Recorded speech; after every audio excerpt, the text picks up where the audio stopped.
Alrighty, hello everybody. In this video, I'm going to be showing you how we can end up creating a bar chart using Pandas as well as Matplotlib to display data for the top 10 electric vehicles in Washington State. So this is what we're going to end up with. This is what it's going to look like. So let's go ahead. Let's get ready to begin.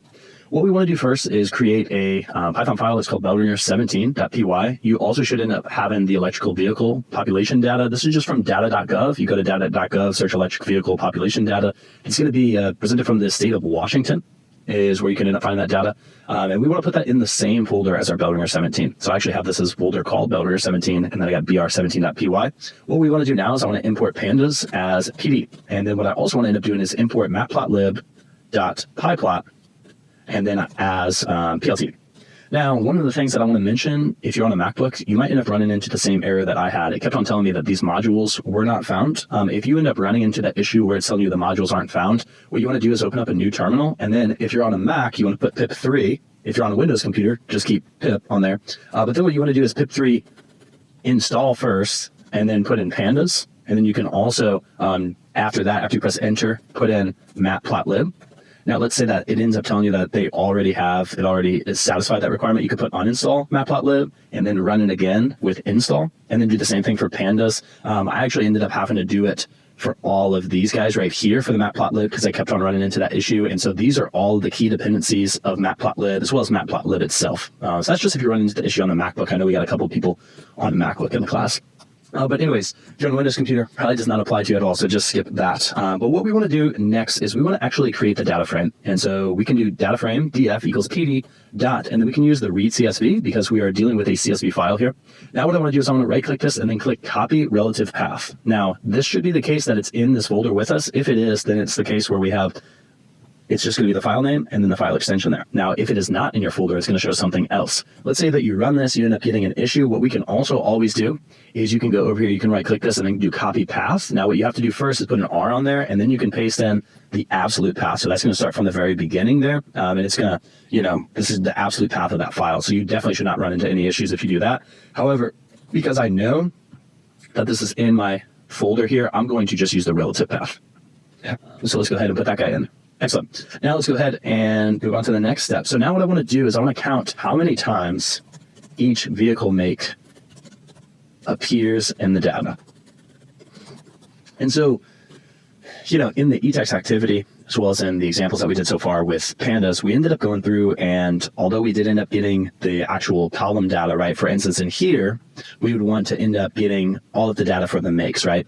What we ended up doing is we iterated through each of those and we actually counted those, right, appending them to a dictionary. They also had you doing a for loop with some iteration in the eText activity. However, what I'm going to be showing in this video is how we can make this process a whole lot easier, a whole lot more simple by using some of the built-in functions that Pandas uses. So Pandas is very, very quick, very efficient. There's this function called value counts, and this is going to count the occurrences of each make. All right. And so now if I end up putting this in here, we could do make counts equals. And then what I can do is I can put df and then I can call that column's data of make, and then I can do value counts. Now on here, if I end up printing this out, we could print out make counts here and I can run this. And then what we're going to end up seeing is there's going to be a super, super long list, right? Because these are all the different makes. Now, what I want to do in particular is I just want to get the top 10. And so we're just going to be worried about the top 10. And so what I'm going to use is this function called head. And head is going to allow us to specify a number in there. And that numerical value is going to keep only the top of whatever number that you have in there of the makes. So it's going to keeps only the top 10 most common makes. And so now what I can do is I can put on here, I can do dot head, and I can specify 10. I put in 15 to be the top 15, but as you can see now we have 1, 2, 3, 4, 5, 6, 7, 8, 9, 10. Perfect. So now that we have our data cleaned up, we have it filtered right, where it's top 10, that's how we counted these, we can go ahead and create a new figure. So I'm going to create a new figure, and this is just going to be the blank plotting canvas, right, so that we can end up creating our bar chart on here. And so now I can do plt.figure. Now why am I doing plt? Because that's what we imported matplotlib.pyplot as. And so I'm going to create the figure. Now what I can do is I can create the bar chart. And I want to make sure that I specify X values. X values are going to be the vehicle makes. So those are labels. And then we're going to have the Y values as well. And that's going to be the number of vehicles, vehicular motors for each make. And then what I can do now is plt.bar. And then so now we're going to end up calling that make counts data. Now, as you saw, whenever I ran that, it was on the left side, right, where all the makes. And so I'm going to actually call index is what that is. That's going to be that first column, what's in there. And so those are the vehicle makes, right, just as we said. And then in terms of the Y values, what I want to plot out is going to be the values. And so those were in the right column whenever I printed out this guy, the make counts. And so now, we could try to run this right now, but it's not going to show anything, right, because we didn't do plt.show. And before I run this too, I want to also add in my labels for labels for X and Y axes.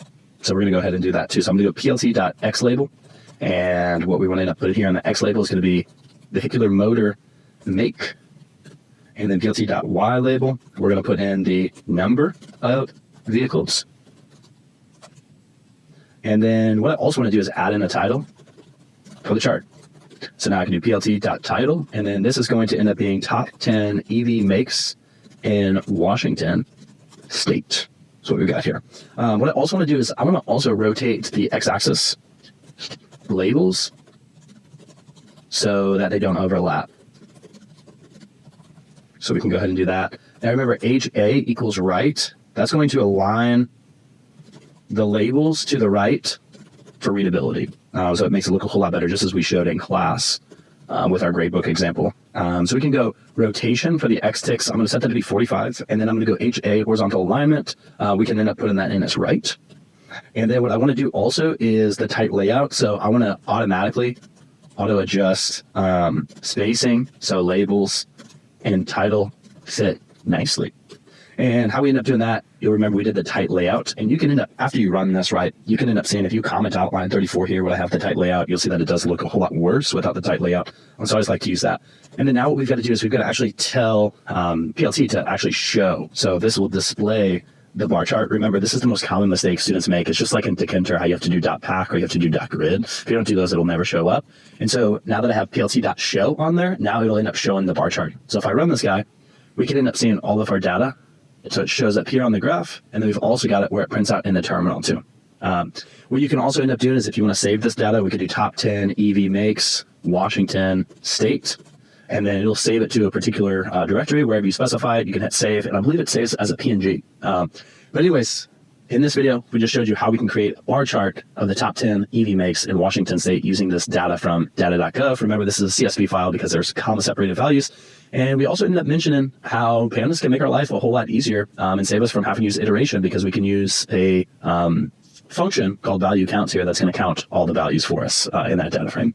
But anyways, happy coding. See you all in the next video. Bye-bye.